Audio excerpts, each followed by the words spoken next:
Olá, seja bem-vindo ao dia 11 desta leitura anual da Bíblia, nesta série chamada Mostra-nos o Pai.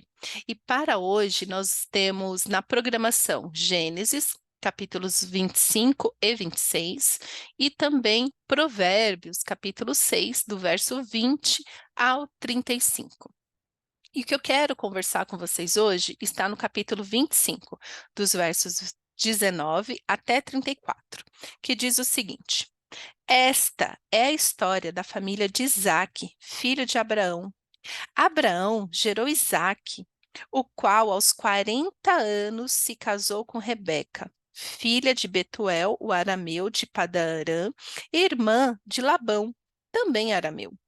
Isaque orou ao Senhor em favor de sua mulher, porque era estéril.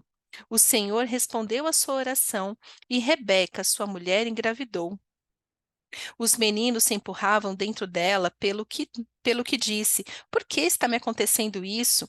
Foi então consultar o Senhor. Disse-lhe o Senhor: Duas nações estão em seu ventre, já desde as suas entranhas, dois povos se separarão. Um deles será mais forte que o outro. O mais velho servirá ao mais novo. Ao chegar a época de dar à luz, confirmou-se que havia gêmeos em seu ventre. O primeiro a sair era ruivo, e todo o seu corpo era com um manto de pelos. Por isso lhe deram o nome de Esaú. Depois saiu seu irmão com a mão agarrada no calcanhar de Esaú, porque lhe deram o nome de Jacó, pelo que lhe deram o nome de Jacó. Tinha Isaque 60 anos de idade quando Rebeca os deu à luz. Os meninos cresceram, Esaú tornou-se caçador habilidoso e vivia percorrendo os campos, ao passo que Jacó cuidava do rebanho e vivia nas tendas. Isaque preferia Esaú, porque gostava de comer de suas caças. Rebeca preferia Jacó. Certa vez, quando Jacó preparava um ensopado, Esaú chegou faminto, voltando do campo, e pediu-lhe: Dê-me um pouco desse ensopado vermelho aí, estou faminto. Por isso também foi chamado Edom, que significa vermelho. Respondeu-lhe Jacó: Venda-me primeiro o seu direito de filho mais velho. Disse Esaú: Estou quase morrendo. Nossa, olha o drama. Olha, gente, tô falando, Bíblia é melhor do que novela mexicana. É um drama, é um drama. Disse Esaú: Estou quase morrendo. De que me vale esse direito? Jacó, porém, insistiu: Jure primeiro. Ele fez um juramento, vendendo o seu direito de filho mais velho a Jacó. Então Jacó serviu a Esaú pão com ensopado de lentilhas. Ele comeu e bebeu, levantou-se e se foi. Assim Esaú, presta atenção nisso, que isso vai ser importante nas próximas leituras. Esaú desprezou o seu direito de filho mais velho. É um trecho, um pequeno trecho, mas tem tanta coisa nesse pequeno trecho que, olha, a primeira coisa que me chama a atenção é que, assim, Isaac, ele só casou com 40 anos. A sua mãe já havia falecido, né? Sara já havia falecido. Tanto que, né, a Isaac, quando ele se encontra com Rebeca, né, fala que ele superou o luto no colo de Rebeca, né, nos braços de Rebeca. É, eu creio que Isaac, ele cresceu ouvindo sobre a história, o seu milagre, a história de como ele nasceu, o milagre do seu nascimento. O seu pai com 100 anos de idade, a sua mãe com 90 anos de idade, ele sendo filho da promessa. Só que eu penso mais, como Abraão falava para Isaac sobre o legado que dele, de Abraão, através de Isaac, haveria uma descendência tão grande que não se poderia contar. Eu fico imaginando isso, por quê? Porque Isaac, ele orou pela sua esposa durante 20 anos, e o texto deixa muito claro que Isaac orou ao Senhor em favor da sua mulher, porque ela era estéril. O Senhor respondeu a sua oração e Rebeca ficou grávida. O texto faz questão de dizer que ele tinha 40 anos quando casou e que com 60 anos ele se tornou pai, então significa que durante 20 anos ele intercedeu por Rebeca. Durante 20 anos. E o texto deixa muito claro que neste caso, foi Isaac que foi insistente ao Senhor. Nós conhecemos, pelo menos eu, o que eu mais conheço são mulheres que oram para ter filhos, ou casais, mas eu ainda não conheci nenhum homem que ora pela sua esposa, neste nível. Porque pensa, Rebeca veio com um defeito, digamos assim, né? Como assim? A partir de mim, vou gerar multidões e toda uma geração e tudo mais, e eu caso com uma estéril. Então, Isaac, ele tem essa vida de temor ao Senhor, que é a primeira coisa. Ele não caiu no mesmo erro do seu pai, que gerou Ismael. Não, ele não caiu no mesmo erro de falar assim, não, eu vou dar um jeitinho.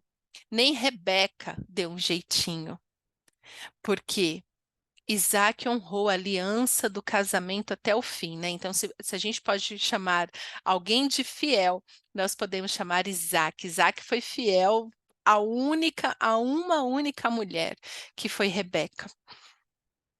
E ele sabia que se o Senhor tinha o abençoado com aquela esposa, seria com esta esposa que ele teria filhos. Por quê? Porque este foi o exemplo dos seus pais.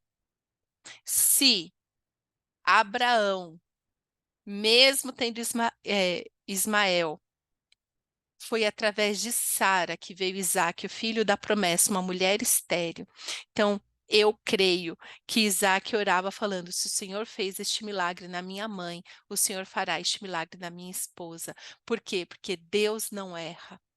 A palavra de Deus não volta vazia. A palavra de Deus é imutável. Deus é fiel. E se Deus permitiu que ele se casasse com Rebeca, porque foi bênção do Senhor, você lembra de todo o trajeto.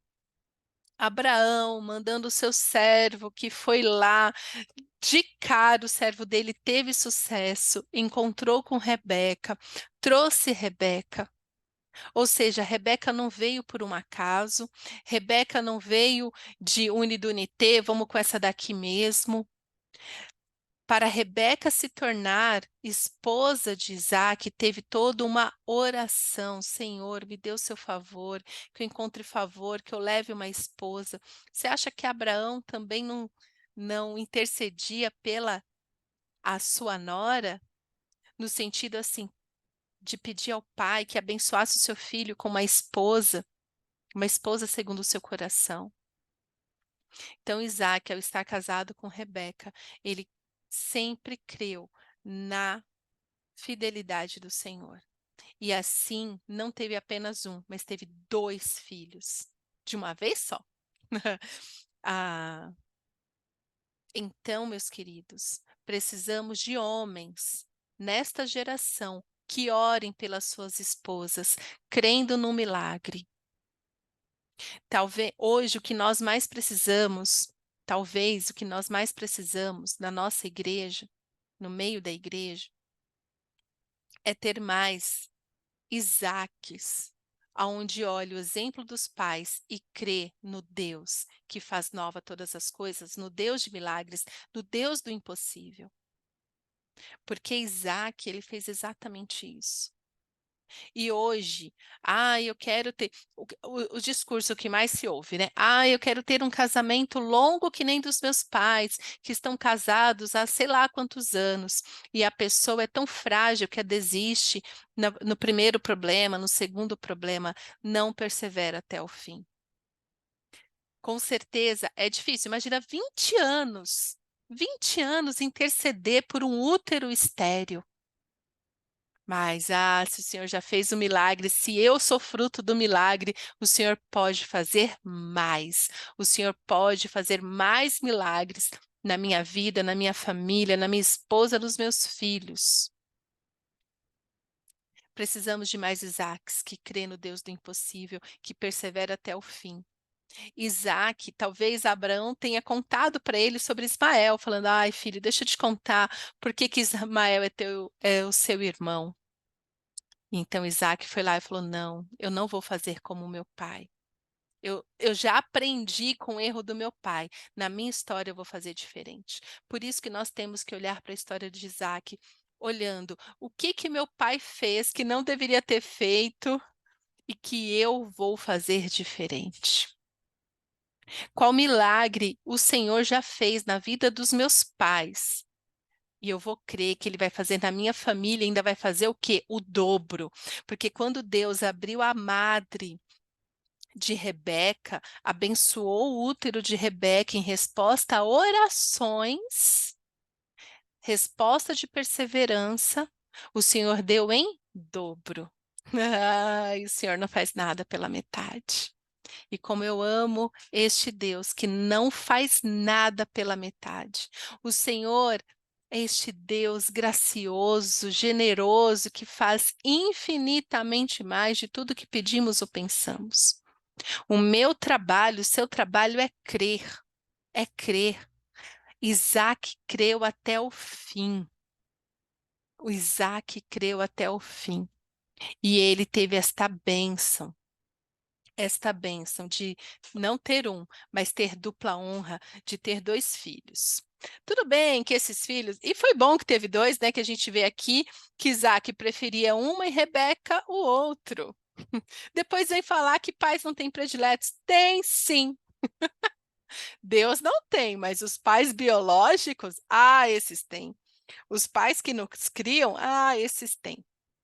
Mas enfim, o Senhor, quando as crianças estão brigando ali no útero, Rebeca, que nunca ficou grávida, não se menciona, não tenho ideia da idade de Rebeca. Eu creio que ela não era assim tão idosa quanto Sara, né? Senão eu acredito que o texto traria isto para a gente também. O que eu amo nesse texto, queridos, se você está passando por qualquer dificuldade, se você quer entender o que está acontecendo, pergunte a Deus. Deus respondeu Rebeca, Deus vai responder você também. E Deus simplesmente falou para Rebeca assim: ó, deixa eu te falar, duas nações estão em seu ventre. Então, uma nação se formou a partir de Jacó e outra nação a partir de Esaú. Porém, e esses dois povos, eles se separarão. Né? Então a gente vê o que acontece depois na história. Um deles será mais forte que o outro, o senhor não falou. Né? Falou, ó, um deles será mais forte que o outro. Mas o mais velho servirá ao mais novo. Simples assim. Eu não sei você, se você ficaria feliz de ter essa resposta. O que eu posso te dizer é que quando Deus fala, Ele nos traz o conforto de que Ele está no controle de todas as coisas. Deus não desenha o nosso futuro. Olha, deixa eu te falar, vai ser assim, assado, assim, nanana. Não. O Senhor te dá um vislumbre do futuro para que você descanse de que Ele está no controle de todas as coisas. É por isso que a palavra de Deus diz que quando a profecia vem do Senhor, ela se cumpre. Se cumpre. Quando Deus fala, se cumpre. Ponto. Aí que alguns dizem, os caminhos do Senhor são tortos. Não. Torto é a gente, os caminhos do Senhor é reto. A gente que não anda nele. Mas enfim, se você está passando por algum tormento, pergunte ao Senhor que Ele vai te responder, porque Ele é o bom Pai, Ele é maravilhoso. E aí se cumpre, né? Realmente, sai Esaú, Jacó ali grudado no calcanhar, falando, volta aqui para a gente terminar essa treta, para a gente brigar um pouquinho mais. Ai, maravilhoso. Mas veja isso, Esaú, ele era tão displicente com as coisas, né, que com a vida, assim, imagina, ele chega com fome. Por isso que, sabiamente, você não pode tomar decisões com fome. Porque quando você toma decisões com fome, né, você pode estar perdendo muita coisa. Mas ele chegou faminto. E Jacó? que era muito do malandro, de, deixa eu ver o que que eu ganho. Gente, era somente irmão sendo irmão, ok? Irmão sendo irmão, né? Fica, ai, porque isso, porque aquilo. Eu não sei você, eu tenho 3 irmãos, somos um total de 4. Quando a gente era criança, adolescente, era isso aqui. Ah, tá. O que que você vai me dar em troca? Deixa eu ver o que que você tem de muito bom para poder me dar. Irmão sendo irmão. Mas enfim, maravilhoso. Eu sou super a favor de ter irmãos. Bora. É maravilhoso ter irmãos. Mas então, Jacó, ele faz isso. Olha, me venda primeiro o seu direito de filho mais velho.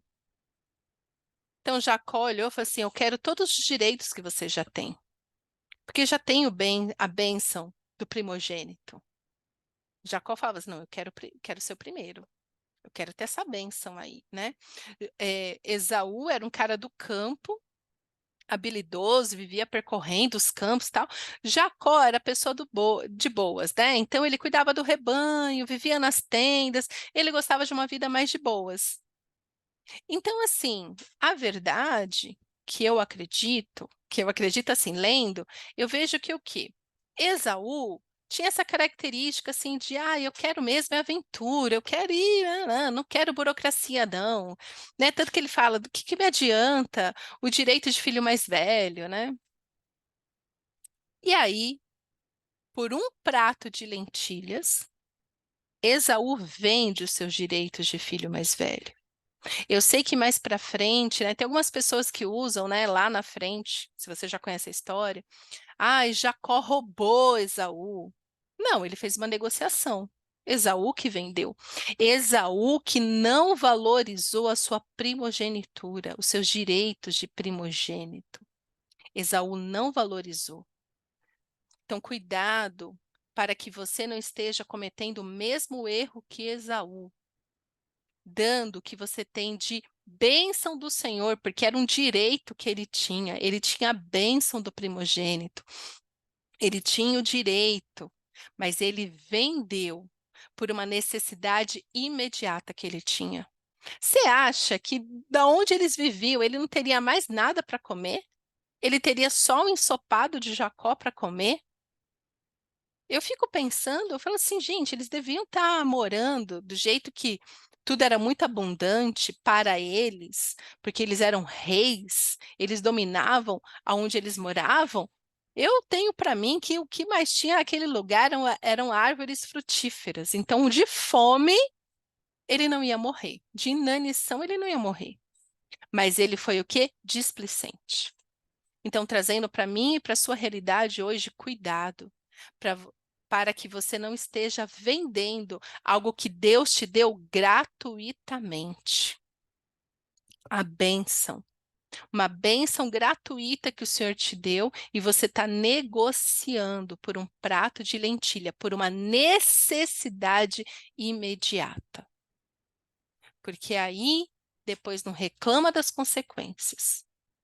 Depois não reclama das consequências. Amém? Então, muita coisa nesse texto, mas eram essas duas coisas que eu gostaria de falar para você. Se você é casado, ore pela sua esposa, ore pelo seu marido. Se você não é, se você está solteiro, já ore pelo seu cônjuge. Ore, você não sabe as dificuldades que vocês vão encontrar quando vocês de fato casarem. Já, Isaac só descobriu quando eles casaram. Então, já antecipa aquilo que dá para antecipar. Já ore pelo gênio do seu cônjuge, já ora pelo coração quebrantado, por um coração convertido, né? Ore pelo seu cônjuge. Creia neste Deus, que é Deus que une as pessoas, nada é por um acaso. Não desista do seu casamento. Ore pelo seu cônjuge. E não negocie a sua bênção por causa de uma necessidade imediata. As consequências podem ser devastadoras. E o versículo de hoje para fixar essa história, para decorar Provérbios 6:32, que diz: Mas o homem que comete adultério não tem juízo. Todo aquele que assim procede, a si mesmo se destrói. Ou seja, Isaac não cometeu adultério, foi uma bênção. Então não cometa você um adultério, não seja um sem juízo. Você pode levar tudo a perder, tanto adulterando no casamento, quanto adulterando com Deus, porque o adultério, biblicamente falando, como Deus encara o adultério, quando ele fala, vocês adulteraram, é por causa da idolatria. Então, cuidado. Decore esse versículo para você nunca cair na armadilha do adultério. Amém? Pai, obrigada pela tua palavra. Eu te peço hoje, Senhor, pelos casais. Os casais que estão me ouvindo agora, que de repente estão passando por tribulação, que eles possam, Senhor, receber do Senhor um refrigério que só o Senhor pode dar, que eles possam, ó Pai, realmente orar uns pelos outros, confiando que é o Senhor quem restaura.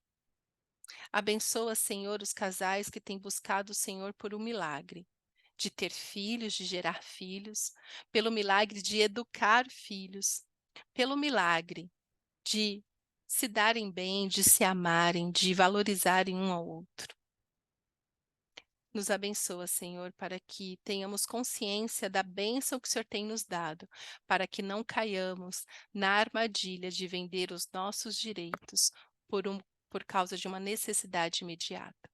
Nos abençoa, Senhor, com a tua presença, com o teu discernimento e com a tua vida, Pai. É o que eu te peço. Em nome de Jesus. Amém.